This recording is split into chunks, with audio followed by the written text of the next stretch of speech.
Ano sir, to may bisita ko ngayon na, na Toyota Revo.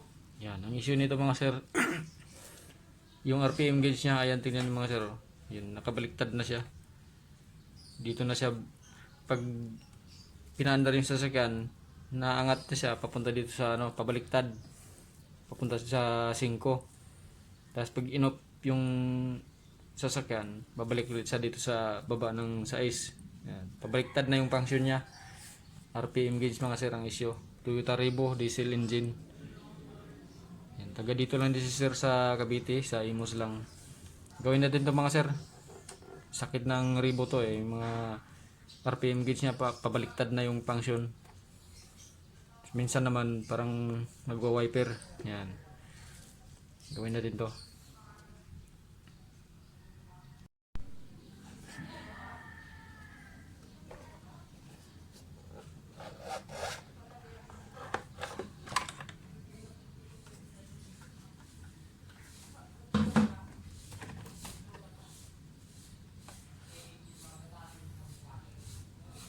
Yung mga sir, pabaliktad na. Balik natin.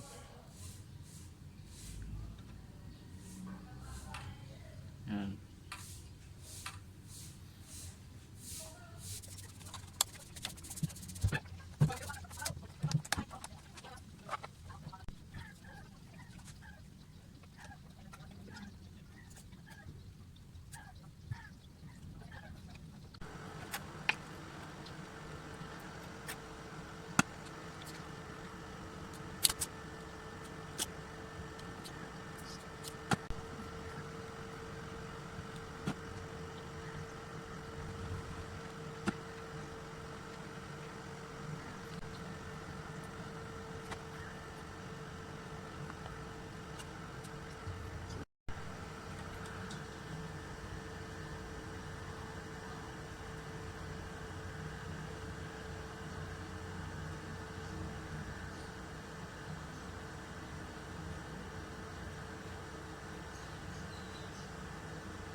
Okay na mo sir, i-assemble ko na lang to para matesting na doon sa mismong unit.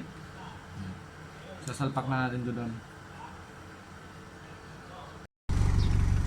Yan, ito na mga sir yung RPM gauge ng Toyota Revo. Yan, sa ilaw eh. Against the light. Yan, kita naman eh. Kanina mga sir na diretso siya dito. Dito na siya kanina sir, ba? Pagdating mo. Lampas na sa is, tapos pag pinaandar, naangat sa 5. Pabaliktad na ngayon, okay na siya.